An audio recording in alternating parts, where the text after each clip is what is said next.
பிரியமான சகோதர சகோதரி, நமக்கு ஆதியாகத்துல இருந்து நம்ம பார்த்துட்டு வரோம்.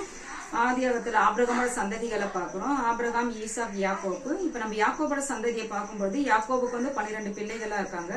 12 பிள்ளைகள்ல பாத்தீங்கன்னா தேவன் அந்த 12 பேரையும் தனித்தனி கோத்திரமா பிரிக்கிறாரு. அதுல யூதா கோத்திரத்தை நம்ம பார்க்கும்போது யூதா என்ன பண்றாருன்னா தன் மருமகளான தாமாரோட அவங்க பரஸ்திரி அப்படின்னு சொல்லி அவங்களோட சேர்ந்து அவங்க 3 மாசம் பார்த்து கர்ப்பமா வராங்க. அப்ப பாருங்க, அவர் தவறா நினைச்சுக்கிறாரு, இவங்க ஏதோ தவறு பண்ணிருக்காங்க, அதனால இவங்க கர்ப்பமா இருக்காங்கன்னு. ஆனா அவங்க அந்த முத்திர மோதிரை காட்டும் போது இவள் எண்ணில நீதிமானா இருக்கிறாள் அப்படின்னு சொல்லி மனம் அவர் இது பண்றாரு, மனம் வேதனைப்படுறாரு. அப்ப பாருங்க, அவங்களோட வம்சத்துல இருந்துதான் பாரேஸ், சேரா அப்படின்னு சொல்லிட்டு 2 பசங்க வர்றாங்க.